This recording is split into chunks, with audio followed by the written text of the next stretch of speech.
Salam alaikum les gens, Bassem Vénitieux 692. À l'époque, on pouvait se différencier de sa femme par son taux de testostérone. L'homme de Cro-Magnon. Une pointe de machisme. Être macho, c'est un luxe. Hein. Être macho dans le couple, pour être macho dans un couple, il faut payer les factures déjà. Il faut être un homme avec un grand H. Être macho, c'est pas donné à tout le monde. Les gens ils disent que oui, le misogyne est un clochard. Le macho est un homme vrai. Il met sa femme au-dessus de sa tête. C'est ça un macho. On pouvait se différencier de notre femme aussi financièrement. C'est moi qui ramène la viande à la maison, je touche plus.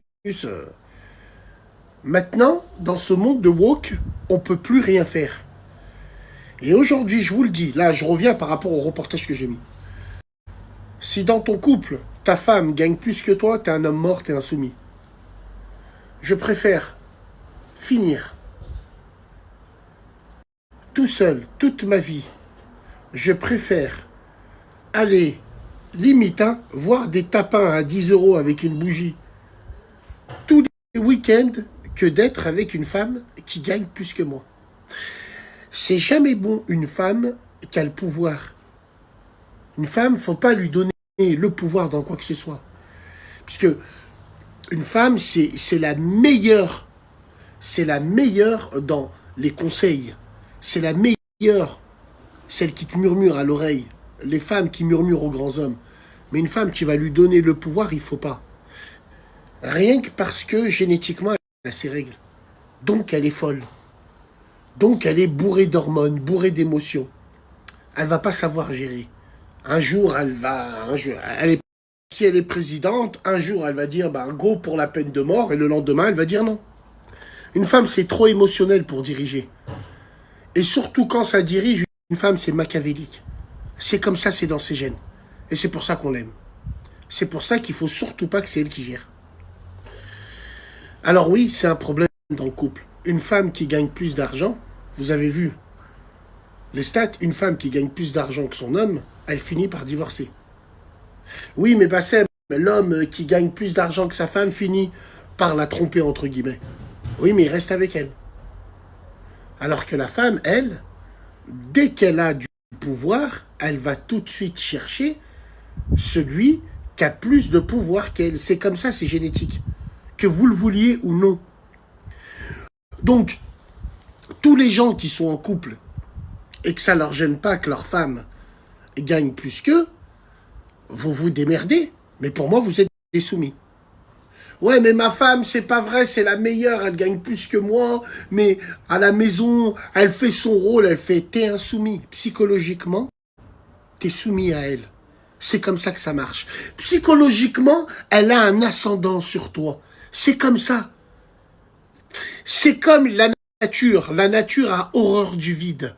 La femme a horreur d'avoir un homme qui n'est pas alpha.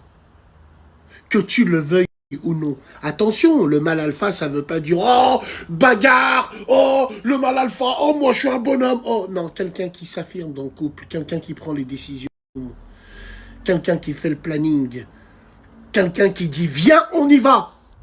Viens, on a ça à faire! » La femme n'aime pas le mec qui regarde. « On fait quoi, chérie? Aujourd'hui, on fait quoi, bébé? » Elle n'en a rien à branler. Elle va l'aimer un jour, 2 jours. Après, elle va se barrer. Donc, c'est pareil. La femme elle a horreur d'avoir un soumis. Alors, attention, qu'on soit bien clair entre nous. On t'a pas dit non plus, va faire le guerrier avec ta femme. Starfallah, non.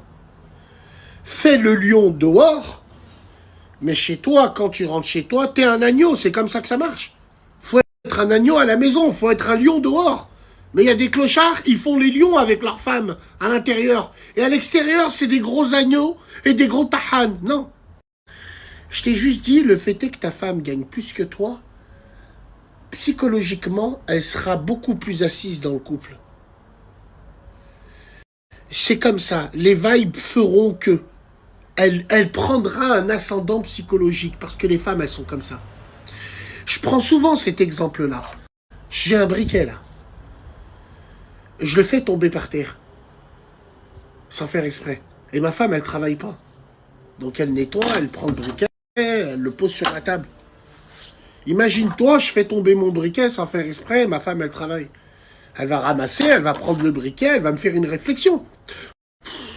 Tu peux ramasser le briquet quand même, hein. Ça, c'est quand elle travaille. Mais quand elle travaille pas, si elle me fait, tu peux ramasser ton briquet, hein, je la prends comme un sac poubelle, je la dépose chez sa mère. Ah, c'est une logique implacable. Donc voilà, ce résumé-là, ce reportage, il est très réel et il est criant de vérité. Après, continuez à vivre dans votre monde de bisounours. Ce qui est bien dans ce monde de wokisme, c'est qu'il y a des choses qu'on ne pourra jamais changer. C'est la génétique. L'homme, c'est l'homme, la femme, c'est la femme. La femme a ses papilles qui s'émoustillent quand elle voit l'homme de Cro-Magnon, même avec toute votre propagande. Donc n'oubliez jamais ça. C'est mon avis personnel.